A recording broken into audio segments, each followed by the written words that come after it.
آپ صلی اللہ علیہ وآلہ وسلم کی وفات سے پہلے ہی انہوں نے صحابہ کو بہت ساری باتوں کا پہلے ہی بتا دیا کہ ان کے جانے کے بعد اس دنیا میں کیا کیا ہونے والا ہے۔ ایک دن حضرت عمر رضی اللہ تعالیٰ عنہ باقی صحابہ کے ساتھ مسجد نبوی میں آپ صلی اللہ علیہ وآلہ وسلم کے پاس بیٹھے ہوئے تھے کہ اچانک ایک روبدار اور ہینڈسم آدمی مسجد میں داخل ہوا۔ ان کے کپڑے ایکسٹریملی وائٹ اور بال بالکل بلیک تھے۔ اس دن سے پہلے انہیں مدینہ میں آج تک کسی نے بھی نہیں دیکھا، مطلب وہ مدینہ کے رہنے والے نہیں تھے۔ مسجد میں بیٹھے سارے صحابہ اس شخص کو غور سے دیکھنے لگے۔ وہ آدمی سیدھا مسجد نبوی کے اندر آیا اور آپ صلی اللہ علیہ وآلہ وسلم کے سامنے آ کر بیٹھ گیا اور کہا، اے اللہ کے رسول، مجھے اسلام کے بارے میں بتائیں۔ اس آدمی کے جانے کے بعد آپ صلی اللہ علیہ وآلہ وسلم نے صحابہ سے کہا کہ کیا تم نے اس شخص کو پہچانا؟ یہ جبریل علیہ السلام تھے اور یہ تمہیں تمہارا دین سکھانے آئے تھے۔ جبریل علیہ السلام نے آپ صلی اللہ علیہ وآلہ وسلم سے پوچھا کہ قیامت کب آئے گی؟ جس پر آپ صلی اللہ علیہ وآلہ وسلم نے فرمایا کہ قیامت کے بارے میں جتنا آپ کے پاس علم ہے اتنا ہی میرے پاس ہے، مطلب قیامت کا علم صرف اللہ کے پاس ہے۔ جبریل علیہ السلام نے یہ سن کر کہا کہ مجھے قیامت کے دن کی کچھ نشانیاں بتائیں۔ اب تک اس ڈسکشن میں جتنی بھی باتیں ہیں اس کو آپ صلی اللہ علیہ وسلم پہلے بھی ایکسپلین کر چکے تھے، کیونکہ یہ واقعہ آپ صلی اللہ علیہ وسلم کی وفات سے کچھ ہی دن پہلے ہوا تھا جب آلموسٹ سارا قرآن نازل ہو چکا تھا۔ لیکن اس کے بعد جو آپ صلی اللہ علیہ وسلم نے قیامت کی نشانیاں بتائیں وہ کسی کو پتا نہ تھی، اور ان نشانیوں کا تعلق صحابہ سے زیادہ ہم سے ہے، کیونکہ جو نشانیاں آپ صلی اللہ علیہ وآلہ وسلم نے بتائیں وہ صحابہ نے اپنی زندگی میں پوری ہوتی نہیں دیکھی، بلکہ وہ نشانیاں آج ہم پورا ہوتے دیکھ رہے ہیں۔ اس کا مطلب جبریل علیہ السلام صحابہ کو نہیں بلکہ آج کے مسلمانوں کو بھی قیامت کی امپورٹنٹ نشانیاں سکھانا چاہ رہے تھے۔ آپ صلی اللہ علیہ وآلہ وسلم نے جبریل علیہ السلام کو جواب دیا، جب لونڈی اپنے مالکن کو جنم دے گی، جس کو بہت سارے اسکالر سمجھتے ہیں کہ جب اولاد اپنے ماں باپ کو غلام سمجھے گے، جب عرب کے چروائے لمبی لمبی بلڈنگز بنانے میں ایک دوسرے سے کمپٹیشن کریں گے۔ جبریل علیہ السلام نے پھر کہا، آپ نے بالکل سچ فرمایا، اور اٹھ کر وہاں سے چلے گئے۔ آپ صلی اللہ علیہ وآلہ وسلم نے ننگے پیر اور غریب چرواہوں کا ذکر کیا، جنہیں اس زمانے میں بدو کہا جاتا تھا،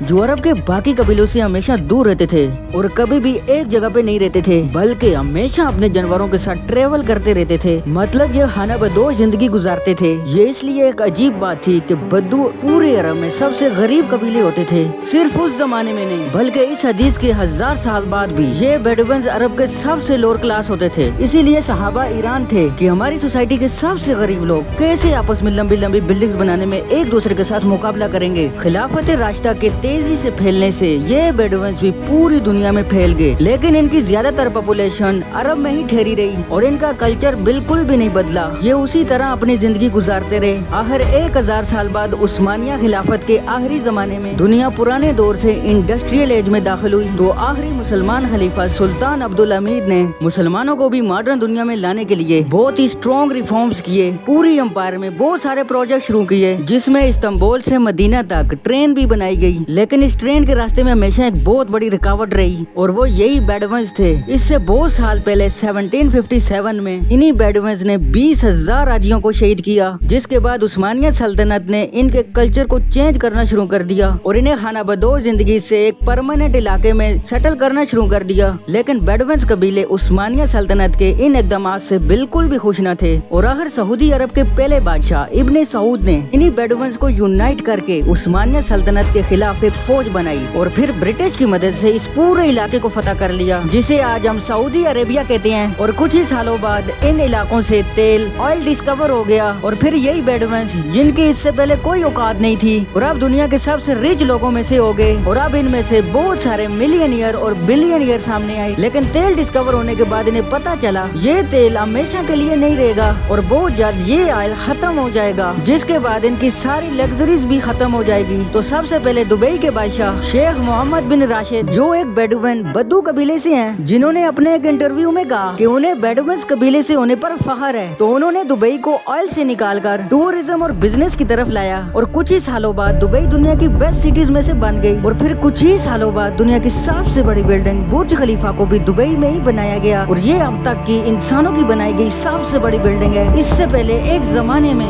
آج سے 4500 سال پہلے مصر میں فرعونوں کے بنائے گئے pyramid, specifically the pyramids of Giza, انسانوں کی بنائی گئی سب سے بڑی بلڈنگ تھی، اور دنیا کی سب سے بڑی بلڈنگ ہونے کا ٹائٹل اس پیرامڈس کے پاس 3800 سال تک رہا۔ مطلب فرعون کے بعد 3800 سال تک کوئی بھی فرعون سے لمبی بلڈنگ نہیں بنا سکا، لیکن 3800 سال بعد